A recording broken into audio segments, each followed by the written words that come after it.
Selamat siang, kembali lagi bersama saya, Santa Maria Pangaribuan. Pada pertemuan hari ini, kita akan membahas tentang populasi dan sampling. Tujuan pembelajaran ini, tujuan umum, diharapkan mahasiswa mampu memahami populasi dan sampel dalam tahapan penelitian. Tujuan khusus yang pertama, mahasiswa mengetahui perbedaan antara populasi dan sampel. Yang kedua, mahasiswa mampu menyebutkan teknik sampling yang digunakan dalam penelitian. Kita masuk kepada populasi penelitian. Populasi dapat diartikan sebagai keseluruhan subjek penelitian yang akan diteliti. Populasi dapat berupa orang, benda, gejala, atau wilayah yang ingin diketahui oleh peneliti. Populasi secara umum dapat dibedakan menjadi dua kategori, yaitu populasi target, yaitu seluruh unit populasi, dan populasi survei atau subunit dari populasi target. Subunit dari populasi survei selanjutnya disebut menjadi sampel penelitian. Ada beberapa ahli yang mendefinisikan populasi sebagai sejumlah kasus yang memenuhi seperangkat kriteria yang ditentukan oleh peneliti. Di sini, peneliti dapat menentukan sendiri kriteria-kriteria yang ada pada populasi yang akan diteliti. Misalnya, semua klien laki-laki yang berobat ke poli paru atau semua remaja yang kecanduan narkotika di Surabaya sebagai populasi. Dengan menetapkan populasi, sangat membantu peneliti untuk dapat mengukur sesuatu sesuai dengan kasus dan tidak akan berlebih populasi yang diacu. Kita masuk kepada kriteria populasi dalam penelitian. Ada 4 kriteria populasi yang harus menjadi bahan perhatian seorang peneliti. Yang pertama, biaya. Jika ingin meneliti populasi, misalnya di luar kota atau di luar pulau, maka peneliti harus belajar budaya dan bahasa setempat sehingga dapat memudahkan peneliti untuk berinteraksi dengan baik. Tentu keadaan ini memerlukan waktu yang lebih lama dan juga memerlukan biaya yang lebih besar. Yang kedua, praktek.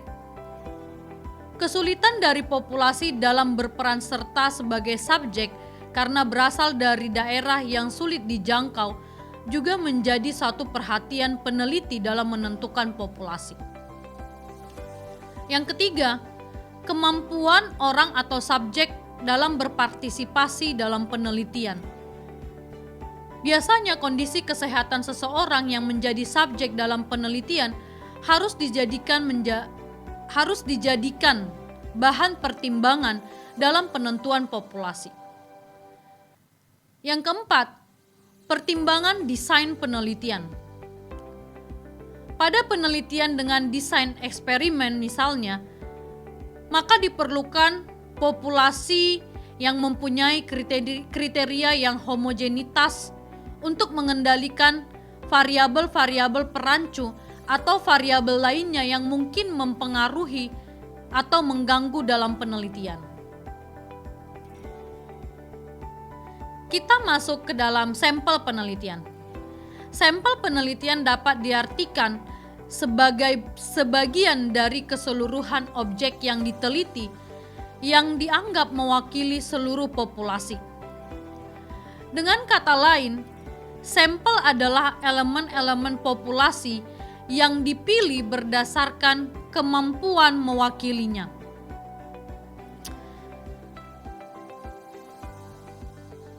Ada beberapa syarat dalam penentuan sampel. Yang pertama, sampel harus representatif Artinya, sampel yang kita pilih harus dapat mewakili populasi yang ada.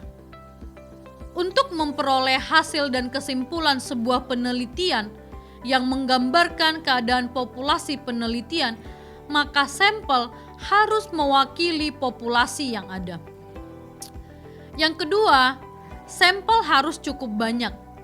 Artinya, jumlah sampel harus memenuhi sehingga perlu menggunakan rumus statistika dalam penentuan sampel.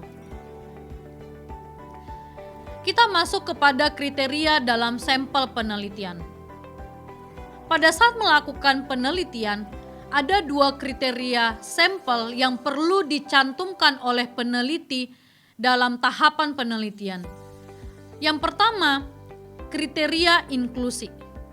Secara sederhana, kriteria inklusi dapat diartikan sebagai kriteria yang layak diteliti.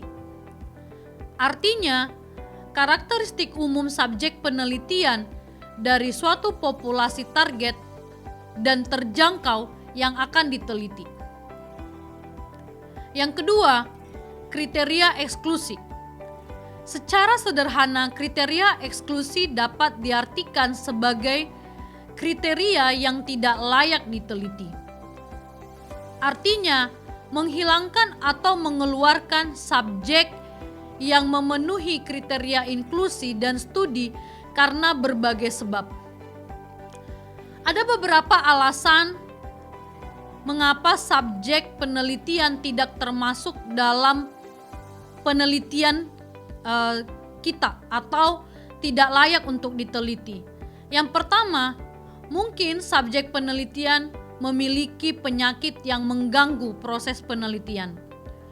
Yang kedua, ada keadaan yang mengganggu kemampuan pelaksanaan, seperti subjek yang tidak mempunyai tempat tinggal tetap. Yang ketiga, ada hambatan etis. Dan yang keempat, subjek menolak untuk berpartisipasi. Ada contoh yang dapat kita lihat dalam sebuah penelitian. Contoh topik atau judul penelitian tentang status gizi ibu hamil dalam wilayah kerja Puskesmas M. Status gizi ibu hamil dalam wilayah kerja Puskesmas M.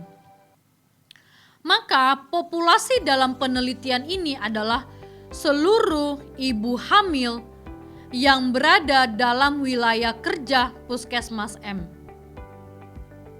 Sedangkan sampel, kita sudah jelaskan bahwa sampel itu mewakili dari populasi. Jadi sampel dalam topik ini adalah sebagian. Kalau tadi populasi seluruh ibu hamil, kalau sampelnya yaitu sebagian ibu hamil yang berada dalam wilayah kerja Puskesmas M. Dasar penarikan sampel yaitu yang pertama, populasi yang sangat besar dan tidak terbatas. Kita sudah dengarkan tadi bagaimana kita memilih sebuah sampel, artinya ketika populasi itu berada pada jumlah yang sangat besar dan tidak terbatas, kita perlu melakukan penarikan sampel. Yang kedua, penarikan sampel ini menghemat biaya dan waktu. Seperti yang tadi saya jelaskan, ketika contoh sampel berada di luar pulau, di luar kota, tentu kita membutuhkan waktu yang lebih lama dan membutuhkan biaya yang lebih besar. Dengan penarikan sampel ini sangat membantu peneliti dalam menghemat biaya dan juga waktu. Yang ketiga, ketelitian ataupun ketepatan dalam pengukuran. Berikutnya, kita masuk kepada perhitungan sampel.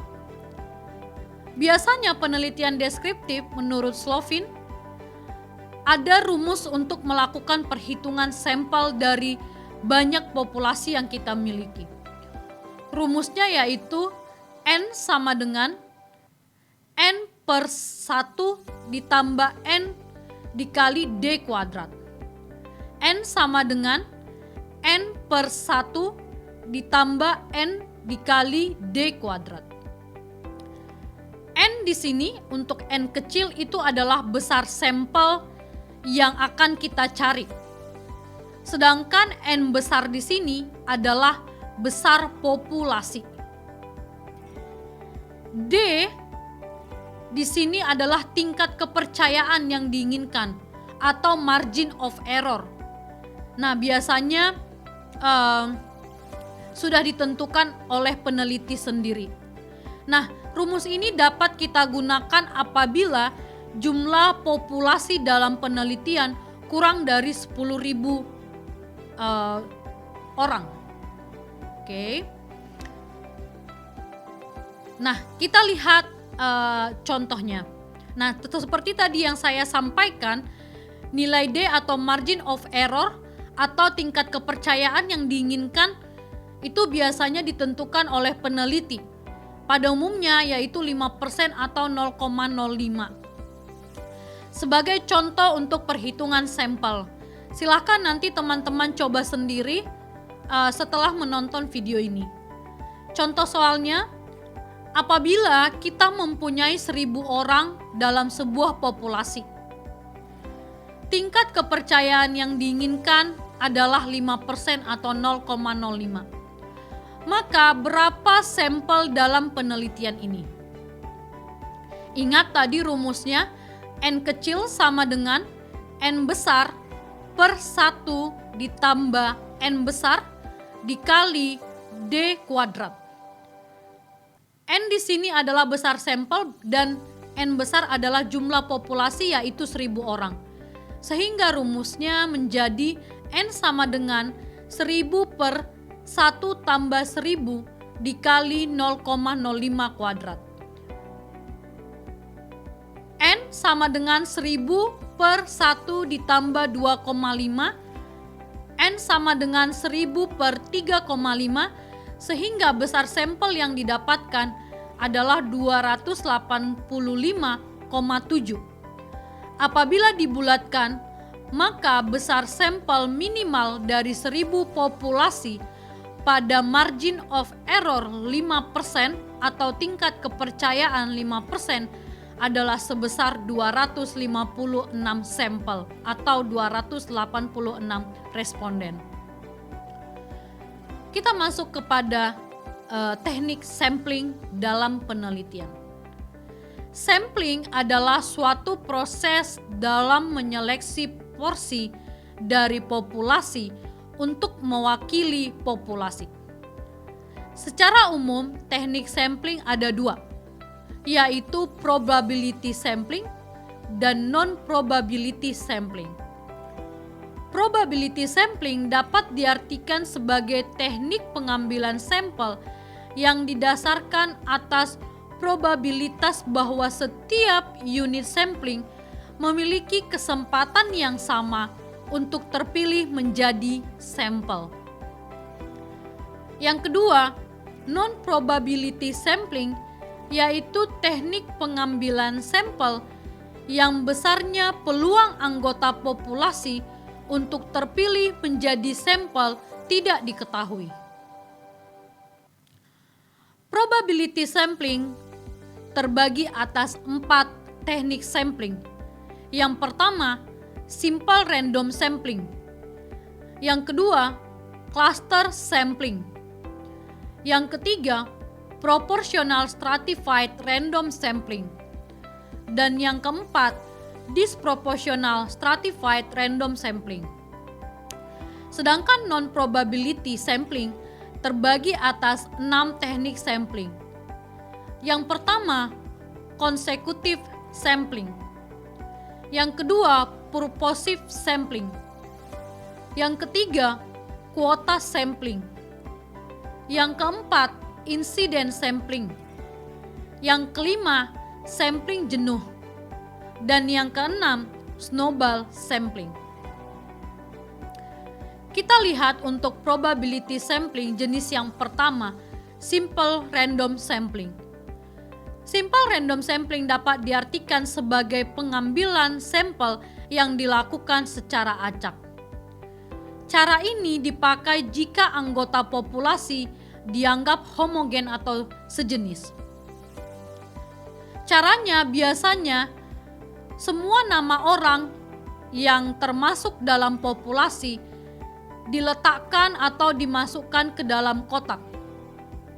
Setelah semuanya terkumpul, kita ambil 30 orang dari sejumlah populasi. Yang kedua, cluster sampling. Cluster sampling biasanya pengelompokan berdasarkan wilayah atau lokasi populasi. Biasanya teknik sampling ini digunakan jika objek yang akan diteliti sangat luas. Sampling ini biasanya dipakai dalam dua situasi, yaitu karena alasan jarak dan biaya, serta peneliti tidak mengetahui alamat jelas dari populasi secara pasti. Contohnya, suatu kecamatan terdiri dari 28 desa. Kemudian kita ambil hanya 2 desa. Maka sampling ini disebut juga dengan teknik sampling daerah. Yang berikutnya, proportional stratified random sampling. Teknik ini biasanya digunakan bila populasi anggotanya tidak homogen, tidak sejenis, dan berstrata secara proporsional. Contohnya, suatu organisasi mempunyai pegawai dengan latar belakang pendidikan S1 sebanyak 45 orang, S2 sebanyak 30 orang, SMA sebanyak 800 orang, SMP sebanyak 400 orang, SD sebanyak 300 orang. Jumlah sampel yang harus diambil adalah meliputi strata pendidikan, diambil perwakilan sesuai dengan kebutuhan. Yang berikutnya, disproportional stratified random sampling. Teknik ini biasanya digunakan untuk menentukan jumlah sampel.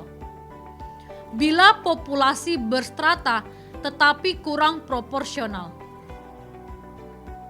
Contohnya, pegawai dari sebuah PT tertentu mempunyai 3 orang lulusan S3, 4 orang lulusan S2, 90 orang S1, 800 orang SMA, 700 orang SMP, maka 3 orang lulusan S3 dan 4 orang lulusan S2 diambil semuanya sebagai sampel.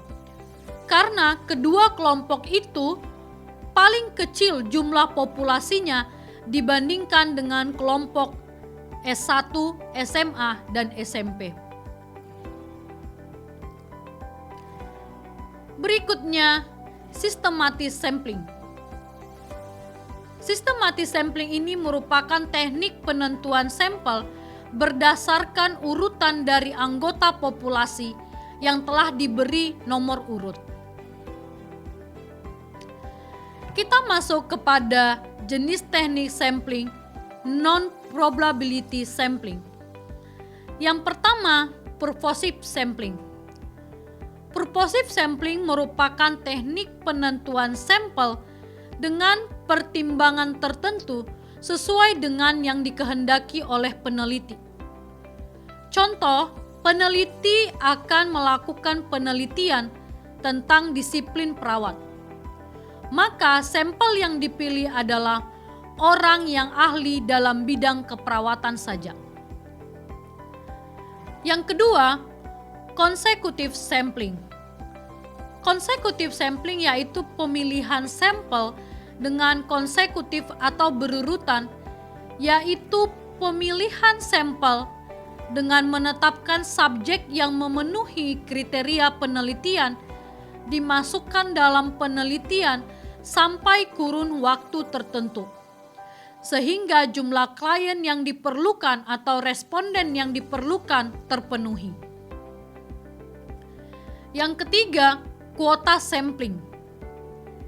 Kuota sampling merupakan teknik untuk menentukan sampel dari populasi yang mempunyai ciri-ciri tertentu sampai jumlah atau kuota yang diinginkan terpenuhi. Yang berikutnya, incidental sampling. Incidental sampling merupakan teknik penentuan sampel berdasarkan kebetulan, yaitu siapa saja yang secara kebetulan bertemu dengan peneliti dapat digunakan sebagai sampel bila dipandang orang yang kebetulan ditemui tersebut cocok sebagai sumber data. Contoh, jika kita ingin meneliti orang-orang yang berambut putih di seluruh kota, sampel kita cari di sekeliling kota di mana dan kapan saja kita temui orang yang berambut putih, kita ambil sebagai sampelnya. Yang berikutnya, snowball sampling. Snowball sampling merupakan teknik penentuan sampel yang mula-mula jumlahnya kecil, kemudian sampel ini disuruh memilih teman-temannya untuk dijadikan sampel. Begitu seterusnya, sehingga jumlah sampel semakin banyak.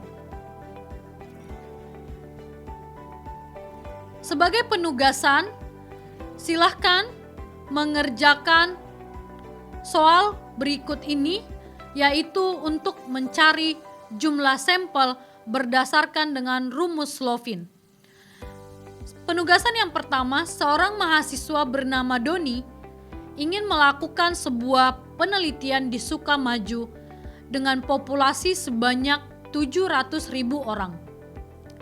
Jika margin error atau tingkat kepercayaan yang ditetapkan adalah 5% atau 0,05, berapakah jumlah data sampel yang tepat dari penelitian tersebut? Penugasan yang kedua, Ani ingin melakukan sebuah penelitian mengenai perilaku membaca artikel ilmiah mahasiswa keperawatan angkatan 2020. Jika jumlah populasi mahasiswa keperawatan angkatan 2020 berjumlah 600 orang, maka berapa data sampel yang digunakan jika margin of error atau tingkat kepercayaan yang ditetapkan 10%? Silahkan dikerjakan dan diupload di Classroom sesuai dengan batas waktu yang telah ditentukan di Classroom. Sekian pertemuan hari ini. Selamat belajar dan selamat mengerjakan tugas.